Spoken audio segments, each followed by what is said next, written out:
Hi, this is Sweet Life and I'm Natasha, sharing my experience at Summer Block Party Concert with SWV Jodeci at Cadence Amphitheatre. So I first became aware of the Summer Block Party Concert featuring Jodeci and SWV back during the summer. Well, actually during the spring. This would have been around the time that SWV and Escape reality show came to an end. I love SWV, with my favorite member being Taj and then Coco and Lily tied for second. So just seeing them on the show, it reminded me of being a kid back in the 90s, you know, being from New York, where SWV is from. They were one of these groups that came out in the 90s.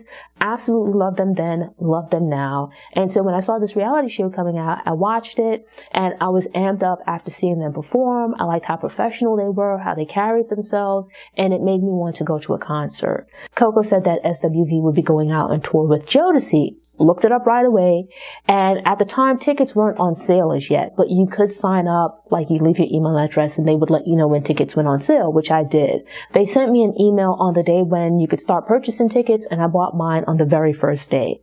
The show was then maybe 2 months or so later. So it was on my calendar. I was looking forward to it, very excited. I love 90s R&B and hip hop. I was a young kid at that time, but listening to all of this stuff, growing up in New York, it was a whole vibe. This was the music of literally my childhood. And so obviously being a kid at the time that like SWV, Jodeci, and these other groups were active, I couldn't go to the concert on my own. And my mom certainly wasn't going, like she wasn't into the music and she certainly wasn't going to take me to anybody's concert. So now being an adult, it's exciting to be able to go and see a lot of these artists that I admired and looked up to when I was a kid. You know, it's like everybody was just cool and just vibing, you know, so it's like the vibe was just amazing. And I think part of it is because of the artists and the people that were attracted. You know, the artists are grown and the people they attracted are grown. And so with that, it was just like a vibe. Like everyone was just there just to have a good time. You know, it was just love all around. And it was great for this to be my first concert experience in Atlanta. Absolutely loved it.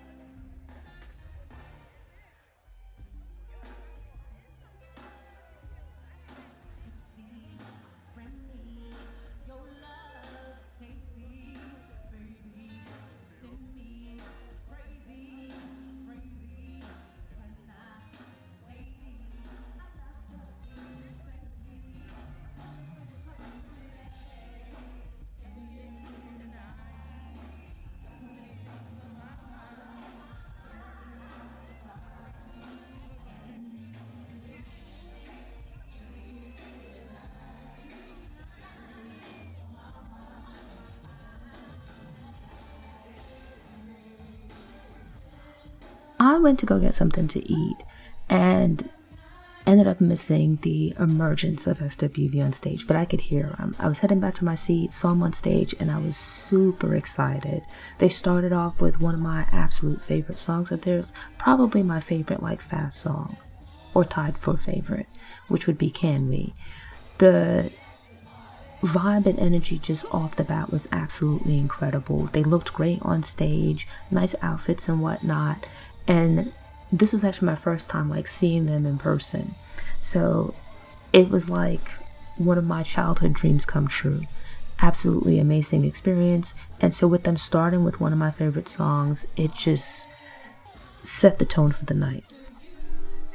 So because they were performing with a live band, the arrangement for some of the songs were a little bit different, but I didn't feel like for the most part that it took away from any of the songs. It actually amped up the energy. I immediately recognized the song they were performing from like the vocals and whatnot, and it wasn't exact, but it was just as good.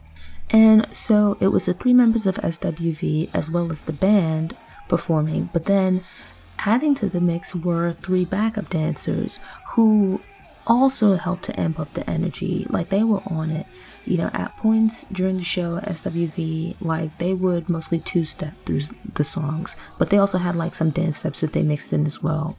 But the dancers pretty much danced consistently throughout, and the combination of all of that just really added to the show. So they kind of performed their greatest hits, as well as some lesser known singles and album cuts. But listening to this, being there, watching it, like I had the videos flashing through my mind. And as a kid, that was like my job. I watched videos like that was my day job aside from going to school. And so I remember like right here when it came out with them on the horses with the combat boots and whatnot, loved it. But I remember not really liking the version with Michael Jackson.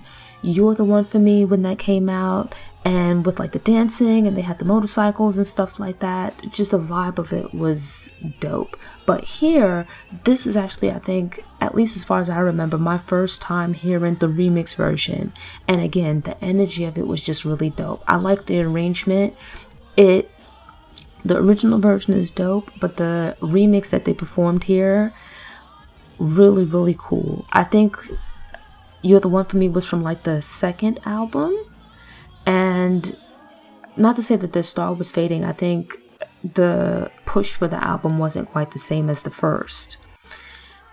But you know, another classic song, Rain. I remember the video with them in the shearlings and whatnot, different look from the first album, but like, you know, just it was a nice transition from like early 90s New Jack Swing to the sound of the later 90s. Absolutely beautiful ballad. Beautiful to hear them perform in person. Still absolutely a favorite of mine. And it was great just to hear them perform it. The vocals were actually very similar. And I can't even explain to you how much I loved hearing it in person. Performed downtown, which, like, I'm not offended by it, but it's just meh to me. It's like audio leopard print. But I will say, the show gives you a great appreciation for all of the members of SWV. You realize that they were underserved by not having Taj and Lily featured more prominently. Coco's an amazing lead singer, but like on songs like Someone, Puffy was not needed. You could have had Taj do the vocals. And they actually transition into a part of the show where Taj and Lily get a little bit of shine, right? They both perform songs by other artists. Lily, from seeing her on reality shows, she's got a personality, and Taj is very bubbly. It brought a lot to the show. Lily is, let's say, more sensual and sexual, and so her part of the show leaned a bit more into that. But then they came out and they did If You Only Knew by Patti LaBelle with both Lily and Coco singing. And Lily sounded great. Her voice is a little bit deeper, so it sounds different. But even on that song, you then hear Coco like hitting these notes and whatnot, and it's like she was the lead singer, but even here you hear a different perspective on her voice, right? And Lily gets a chance to shine. I think they could have definitely gone more of like the TLC type route and have everyone play a different position. Have like Coco and Lily be the primary lead singers. You could then have Taj also singing because she has a voice as well. And then on occasion doing like the rap parts instead of having like these random rappers appear. And then when they perform the songs live, the rapper is in there to do their verse, you know. But I like the part of the show where they kind of broke out on their own and allowed Taj and Lily to sing lead, because it gave you a chance to hear their voices, which you really didn't unless you listened to like some of the album cuts. And then even with Coco at the end of If You Only Knew, where she took back over, and it's like some of the notes that she hit, absolutely amazing, which you wouldn't really hear, or you didn't hear as prominently on their own singles. You know, it just gave you a different perspective. And that's one of the reasons why I like attending live shows. It's like, it's one thing to hear an artist on an album. It's something different to hear them live at a show. You know, because you have some people that are great on albums, they're not that great in person. And then you have some people that are great on albums and they're like a million times even more amazing live. And I think that's certainly the case with SWV, where their vocals and harmonies on their albums were incredible. In person, even better. Anything is like my driving to work early in the morning song, and I need to get amped up. Put it on, sounds like there's like 20 people in the car. Never mind, it's just me. When this song came out when I was a kid, it sounded so New York. never mind about the rim movie and whatnot. Didn't really care about that. But I loved the video. They had all these like jiggy body guys in there. The like beat, the energy, the song, everything was just on it. You know, they had like some dancers in the video, and then it's like here live, they just match my energy. I loved it. And like they kind of switched it up a little bit, so it's like you had the original arrangement, but then they switched it up at the end, same thing with like the remix and whatnot. And then it's like Taj got another moment to shine and whatnot. Just perfect way to like wind down the show. It just capped off an amazing performance. Really, really great. Loved it, loved it, loved it. Across the board, like just the energy that they brought to all of the songs. It's a prime example of why it's great to go to live shows. Like they switched up the beat at the end, and like Coco got into it and whatnot. Like just really showing out with the dancing. Incredible. And then there was the piece de resistance. Weak. I hear those opening notes and immediately I'm transported back to the early 90s, Brooklyn, New York, seeing the video for the first time. You hear those opening notes, you see that commercial elevator coming down, and there's these 3 young ladies on the elevator dressed in like army fatigues with tights and combat boots. Legendary video, legendary song, and it's one of the songs that I was most definitely looking forward to seeing them perform, and they did not disappoint. Everyone was singing word for word. It's, you know, like artists, if they have a long enough career, they're gonna have at least one song. Some artists have multiple, where it's like you can't have a show and not perform that song because people are going to ask for their money back. And for SWV, they've got like several songs that I love, but like Weak is just in a whole other universe. Like amazing song, like era defining song, you know, like Weak is the early 90s. Weak is early 90s R&B. It was the perfect song to cap off the night. You know, this combined with anything, perfect end to the show. And it's like seeing it live, it's one of those moments that I know I'm gonna remember for the rest of my life. Absolutely amazing. Should you be so blessed as to get the opportunity to see SWV, go ahead and make it happen. You will not regret it.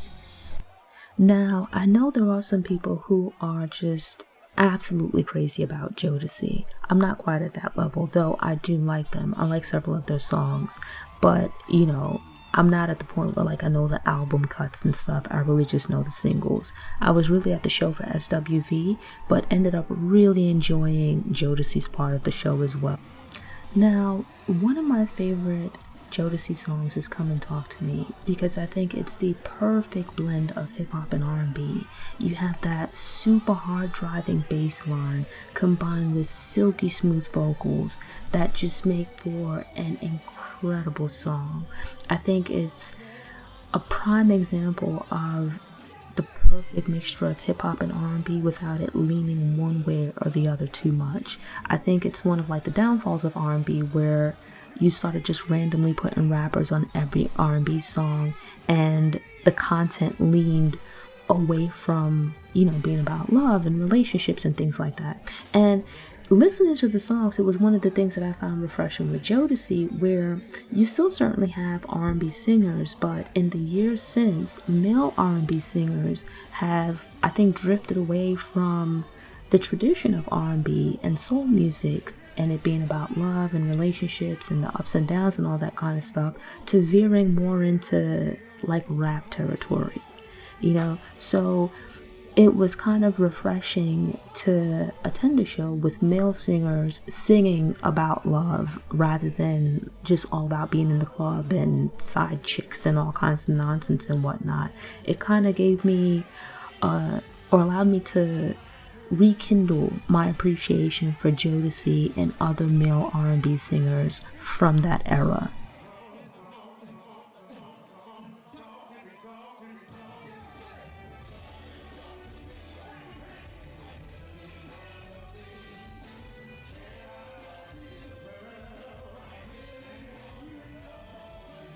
So while they were performing Stay, you had JoJo singing lead, and then the three other guys with like a cool little two-step, where Jodeci, they're not like a dance group, like they're not B2K, but it took you back to like when with like male R&B groups or even female groups as well, you would have whoever was singing lead, they would be out at the main mic, and then you'd have the other people with like the two-step or doing, you know, a little routine or whatever it is.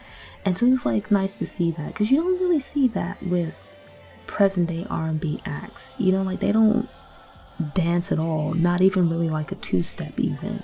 And so it's like nice because it kind of takes you back to like the Temptations and those people. Not that I was around when they were active, but it was nice to see, you know. And then it's like I recalled quite a number of songs that I actually liked from Jodeci, you know, that there are actually some songs that I go off for, you know, like Stay is dope, as is Come and Talk to Me and whatnot.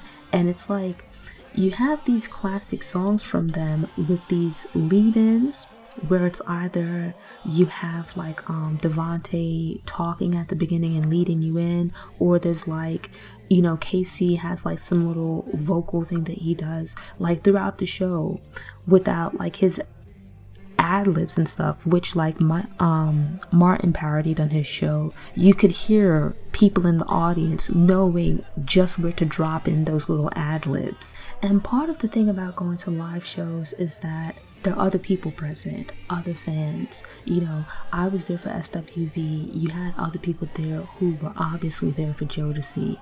And it's like you would look around and there'd be certain specific songs where you would just like, you just know that's that person's song. You know, for myself, I have specific like SWV songs and even Jodeci songs that, as I mentioned, I think back, they bring certain memories to mind. You know, they remind me of like moments from my childhood, like when I first heard them. And then you look around the crowd and you can see people getting up at points and singing their hearts out for certain songs because like that's just their joint, or it brings to mind specific memories. Now, over the years, you know, there have been various stories and stuff like that about Jodeci. They've had some difficulties and whatnot. The same with SWV. Different problems, but problems nonetheless. But it was really nice to see Jodeci. You know, Casey sounded amazing. JoJo sounded great as well. And then Mr. Dalvin, who's actually my favorite member of Jodeci, he was like the ultimate hype man. Like him and Casey together, they were like the perfect combination. Casey was still on it with the vocals and whatnot. He had the crowd, and then you had like Dalvin just like amping up the crowd. JoJo as well, he like would step in and sing like those nice smooth songs at points. But there were some moments that I had questions, because it's like they had the 4 mics out on stage. Each one of the guys had a mic. You mostly had Casey and Dalvin interacting with the audience, but then there were points where like they would turn their backs to the audience, especially JoJo and Devante. The mics were turned towards the back of the stage rather than facing out to the audience. So it's like they'd be at the mic singing, but it's like they're singing with their back to the audience. And it's like with Devante, he ended up being a little bit of a distraction for me, because it's like at points in the show, everyone else is engaged, they're singing, they're performing and whatnot, and it's like he's just kind of like standing around, you know. But Mr. Dalvin, you didn't really see as much of him during like the videos and whatnot. He wasn't as prominent as the other members, but like in the live show though, he certainly brings it, you know. And so this is like the thing that I said about SWV as well, where you have multiple members in the group. There's like one lead singer. In the case of Jodeci, you had 2, and it's like sometimes the other 2, you kind of don't necessarily notice their contributions because it's not put out front as much, but here at the live show, it's like you get to see more of all of the members. Like Mr. Dalvin really brought it, and I was quite pleased because that's like my favorite member of the group. And so all in all, I was happy to see Jodeci, like I said, and they even made mention of it that, they've had some difficulties and ups and downs over the years. The same with SWV, they acknowledged it as well. But it was great to see everyone, looking pretty good. Still, performance chops are there, absolutely, sounding great. And so it's like, to see them all these years later was an absolute blessing. I would definitely go see Jodeci again, and the same for SWV. I know on other tour dates, Dru Hill performed, but for the Atlanta show, it was just SWV and Jodeci, and it was actually the perfect combination. If you love 90s R&B, it was the perfect concert for you to attend. You had like something for the ladies, you had something for the guys, because like the ladies were especially amped up during SWV, and like the guys were into it as well. But I noticed that like when Jodeci came out, like you saw the guys standing, you saw more of them singing and whatnot. It's like you had those male R&B singers from like the 90s into the early 2000s that I think a lot of guys like. And so it was like the perfect balance. There was something there for everyone. Thanks for tuning in. To ensure you don't miss any episodes, subscribe to the channel, click the notification bell, go ahead and click that thumbs up button if you like what you saw, and go ahead and share it on social media.